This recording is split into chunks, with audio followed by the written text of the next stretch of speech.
नमस्कार, आप देख रहे हैं कैपिटल टीवी की स्पेशल स्टोरी और मैं हूं आपके साथ परवीन शेख। स्टोरी में आगे बढ़ने से पहले चुनाव आयोग और बीजेपी को लेकर सपा प्रमुख अखिलेश यादव ने एक बड़ा बयान दिया है। उन्होंने क्या कहा है, पहले वो देख लेते हैं। हमें उम्मीद है कि इलेक्शन कमीशन जो शिकायतें आ रही हैं, जो सूचनाएं मिल रही हैं, उस पर कार्रवाई करेगा।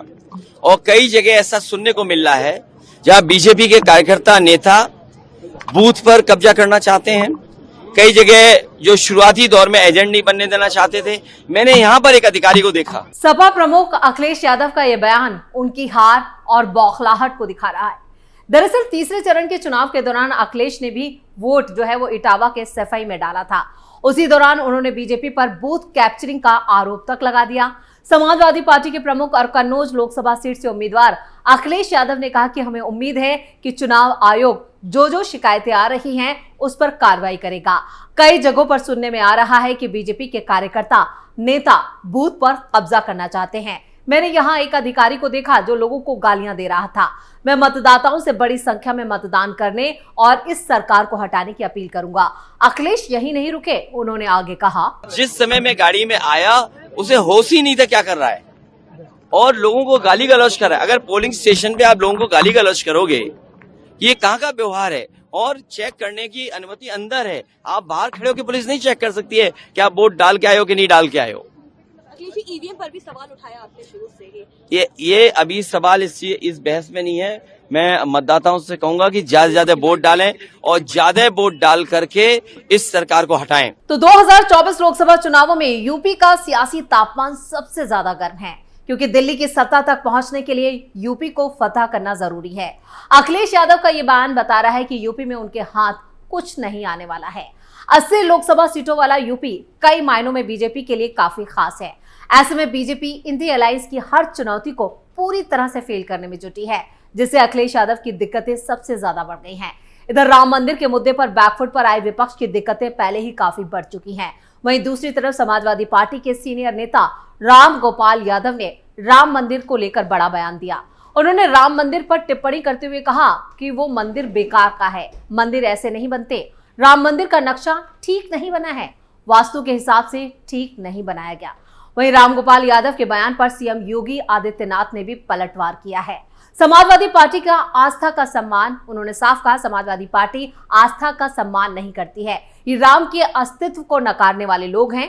आपको बता दें कि इससे पहले रामनवमी के मौके पर समाजवादी पार्टी के सांसद प्रोफेसर रामगोपाल यादव ने एक और बड़ा बयान दिया था। दरअसल एक सवाल के जवाब में बीजेपी पर हमला बोलते हुए रामगोपाल यादव ने कहा था कि रामनवमी हमेशा बड़े हर्षोल्लास के साथ मनाई जाती रही है। रामनवमी के कुछ लोगों ने इसको पेटेंट करा लिया है, ये उनकी बपौती नहीं है। इसके अलावा उन्होंने कहा था, करोड़ों लोग हजारों वर्षों से रामनवमी मनाते आ रहे हैं और इस देश में केवल एक राम मंदिर नहीं है। उन्होंने अधूरी प्राण प्रतिष्ठा की है और शंकराचार्य इसके खिलाफ थे। बीजेपी को सजा देंगे। मैंने कभी किसी की पूजा नहीं की, मैं दिखावा नहीं करता हूँ, मैं भगवान का नाम लेता हूँ, लेकिन पाखंडी नहीं हूँ। पाखंडी लोग ये सब करते हैं। भगवान राम इन लोगों को दंड देंगे। अयोध्या में राम मंदिर का निर्माण कराकर बीजेपी ने 2024 चुनाव में पहले ही बड़ी जीत हासिल कर ली है, जिस पर सिर्फ अब मोहर लगनी बाकी है। शायद यही वजह है कि सपा नेता इस तरह के बयान दे रहे हैं। आपको बता दें कि इसी साल अयोध्या में तैयार हुए राम मंदिर का उद्घाटन प्रधानमंत्री नरेंद्र मोदी ने किया था। राम मंदिर के उद्घाटन कार्यक्रम को समूचे भारत में हर्षोल्लास के साथ मनाया गया। करोड़ों लोगों की निगाहें उस दिन प्रभु श्री राम पर टिकी हुई थी। मंदिर के उद्घाटन होने के बाद से औसतन हर दिन लाखों श्रद्धालु दर्शन करने आते हैं। शुरुआती दौर में मंदिर में रखे गए दान पेट को दिन भर में कई बार खाली करना पड़ता था। सपा नेता रामगोपाल यादव अकेले नहीं है जिन्होंने राम मंदिर पर सवाल खड़े किए हों।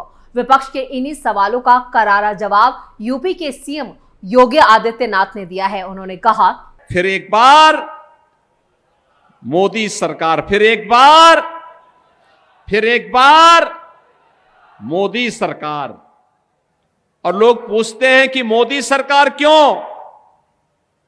तो बहनों और भाइयों, भारत की जनता के द्वारा कहा जाता है, जो राम को लाए हैं हम उनको लाएंगे। तो स्वाभाविक रूप से राम को लाने के लिए तो राम भक्त ही आएंगे ना, कोई रामद्रोही तो रह जाएगा। तो सीएम योगी के इस बयान से साफ है कि विपक्ष राम विरोधी है। लोकसभा की 543 सीटों में सबसे ज्यादा 80 हिंदी पट्टी के राज्य उत्तर प्रदेश से आती हैं और इस राज्य ने देश को सबसे ज्यादा 9 प्रधानमंत्री दिए हैं। लोकसभा के चुनावों में सबसे बड़े राष्ट्रीय दलों की कोशिश उत्तर प्रदेश में ज्यादा से ज्यादा सीटें जीतकर संसद में अपना दबदबा बनाने की रहती है। 2019 के पिछले लोकसभा चुनावों में प्रधानमंत्री मोदी के नेतृत्व में बीजेपी ने 49% से ज्यादा वोट हासिल कर उत्तर प्रदेश में 80 में से 62 सीटें जीत ली थी। मायावती की बीएसपी ने अखिलेश यादव की समाजवादी पार्टी के साथ गठबंधन में चुनाव लड़ा था और 10 सीटों पर जीत हासिल की थी। मायावती के कुछ जो सांसद थे बाद में धीरे धीरे पार्टी छोड़ गए थे, लेकिन 5 सीटें जीतने वाली समाजवादी पार्टी इस बार कांग्रेस के साथ तालमेल कर बीजेपी को उत्तर प्रदेश में कड़ी टक्कर दे रही है। समाजवादी पार्टी उत्तर प्रदेश में 63 सीटों पर चुनाव लड़ रही है और उसने 17 सीटें कांग्रेस के लिए छोड़ी हैं, जिसे पिछले चुनाव में 6% से कुछ ज्यादा वोटों के साथ सिर्फ 1 सीट उसके हिस्से में आई थी। इस बड़े राज्य में कांग्रेस की शर्मनाक हार हुई थी, सिर्फ 1 सीट, वो भी रायबरेली। तो लोकसभा चुनाव 2024 के तीसरे चरण में वेस्ट यूपी की 10 सीटों पर वोटिंग हुई, जिसमें संभल, हाथरस, आगरा, फतेहपुर सीकरी, फिरोजाबाद, मैनपुरी, एटा, बदायूं, बरेली और आंवला है।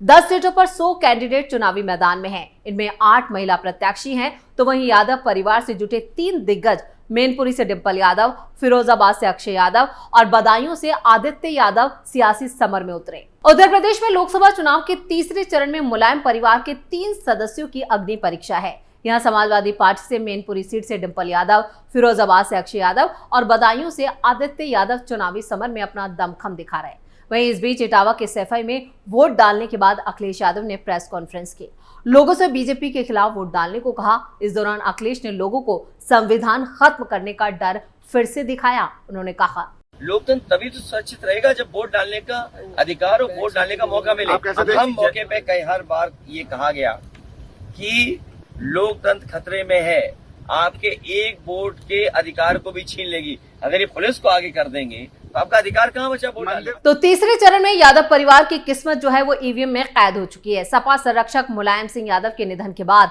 उनकी गैर मौजूदगी में समाजवादी पार्टी लोकसभा चुनाव लड़ रही है। इस बार मुलायम सिंह यादव के बेटे अखिलेश यादव से लेकर बहू डिंपल यादव और 3 भतीजे चुनावी मैदान में ताल ठोक रहे हैं, जिसमें से 3 सीटों पर तीसरे चरण में ही यादव परिवार के 3 सदस्यों की किस्मत दांव पर है। बदायूं सीट से आदित्य यादव, मैनपुरी सीट से डिंपल यादव और फिरोजाबाद सीट से अक्षय यादव चुनाव लड़ रहे हैं। वहीं राजनीतिक पंडितों की माने तो इस चुनाव में हर सीट पर कांटे का मुकाबला है, लेकिन फिलहाल ऐसा दिख नहीं रहा है। वहीं तीसरे चरण की वोटिंग के लिए सपा मुखिया अखिलेश यादव से लेकर सीएम योगी, पीएम मोदी समेत तमाम बड़े नेताओं ने रैलियां की हैं। सीएम योगी ने राज्य में केंद्र और राज्य सरकार की योजनाओं का फायदा पा रहे लाभार्थी वर्ग से बढ़ चढ़कर मतदान करने की अपील की। तो सीएम योगी ने कहा कि इन 10 सीटों पर 2017 से 2024 के बीच डबल इंजन सरकार द्वारा पीएम किसान सम्मान निधि हो या कन्या सुमंगला योजना, पीएम स्वनिधि योजना से लेकर उज्ज्वला योजना तक दर्जनों योजनाओं का लाभ हर पात्र के व्यक्ति और महिला तक पहुंचाया है। बिना लीकेज जन जन तक पहुंची योजनाओं के लाभार्थियों का रुझान भी एनडीए की तरफ से है और ये लाभार्थी वर्ग पीएम मोदी के 400 पार और सीएम योगी के 80 में से 80 के संकल्प को पूरा करने के लिए ईवीएम पर कमल का बटन दबाने की अपील की है। यानी यहाँ पर जिस तरह का एक आक्रामक चुनाव प्रचार किया गया है, तो उससे भी यहाँ पर बीजेपी के हौसले बुलंद हैं और ऐसे में यहाँ पर यादव परिवार के 3 दिग्गजों की किस्मत जो है वो ईवीएम में कैद हो चुकी है। तो स्पेशल स्टोरी में इतना ही। वीडियो कैसा लगा नीचे कमेंट करके अपनी राय जरूर दें। वीडियो को लाइक करें, शेयर करें और कैपिटल टीवी को अगर सब्सक्राइब नहीं किया है तो जल्दी से सब्सक्राइब करें।